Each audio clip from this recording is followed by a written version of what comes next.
Bonjour à tous chers viewers, c'est Scanor et aujourd'hui je vais vous présenter 3 seinen qui m'ont énormément marqué et que j'ai décidé de vous présenter aujourd'hui. C'est des seinen qui valent énormément le détour et je me suis dit que c'était extrêmement important de vous le montrer. Avant de commencer la vidéo, lâche déjà ton petit like pour soutenir et un me follow sur Twitter avec les liens en description. Je vais commencer par vous parler de la première œuvre à lire en manga qui se nomme Echoes et qui a pour auteur Kei Sanbe. Si vous vous y connaissez un peu, vous aurez reconnu l'auteur de Erased et je vous promets que le manga est une pépite. L'histoire nous emmène dans la vie de Senri Nakajo qui a assisté à l'assassinat de ses parents et de son frère jumeau. Il sera retrouvé par la police dans une mare de sang. Donc après une ellipse de 10 ans, on retrouve le héros au lycée, vivant chez ses grands-parents. Et un jour, il vit un homme ayant la même cicatrice que la personne qui a tué sa famille. Il jura alors de se venger par lui-même pour sa famille. Comme on peut le voir au synopsis, on est toujours dans quelque chose d'un peu psychologique où il est question de meurtre comme on en a l'habitude avec Erased.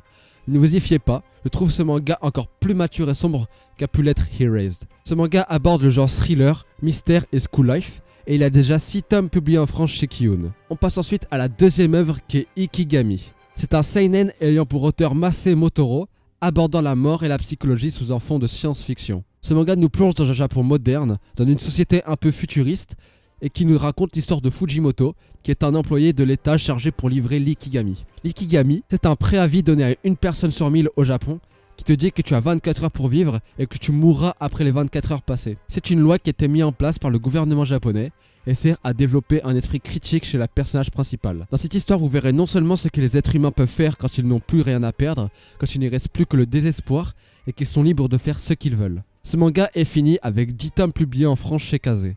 On passe ensuite à la troisième œuvre qui cette fois n'est pas seulement un manga, mais aussi un jeu vidéo et un animé. D'ailleurs, je vous conseille l'animé car pour moi il est meilleur que les deux autres formats. S'il y a quelques petits observateurs, ici vous aurez remarqué que je vais parler de Clannad et Clannad After Story, qui est la saison 2 de l'animé. C'est un animé qui a été animé par le studio Kyoto Animation, qui font du travail de monstre en termes d'animation et mise en scène. Mais à titre d'exemple, ils ont fait Violet Evergarden, Free ou encore les différentes histoires avec Haruhi Suzumiya. C'est juste un peu pour vous montrer le level qu'il peut y avoir derrière. C'est un anime sorti en 2008 et qui aborde différents genres comme le comedy et le school life, le drame et le surnaturel. Cet animé nous immerge directement dans le quotidien de Tomoya Okasaki, qui est en terminale et est considéré comme le délinquant de son lycée.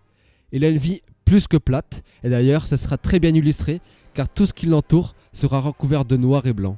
Mais tout changera dans son monde à partir du moment où il rencontrera une fille dans un parc. À ce moment-là, sa vie reprendra des couleurs et toutes sortes de choses qui lui arriveront ensuite. Mais le principal indice que je peux vous donner pour cette œuvre c'est: est-ce le fruit du hasard ou du destin? À méditer. Je vous laisse sur ces mots pour le petit synopsis de cet animé.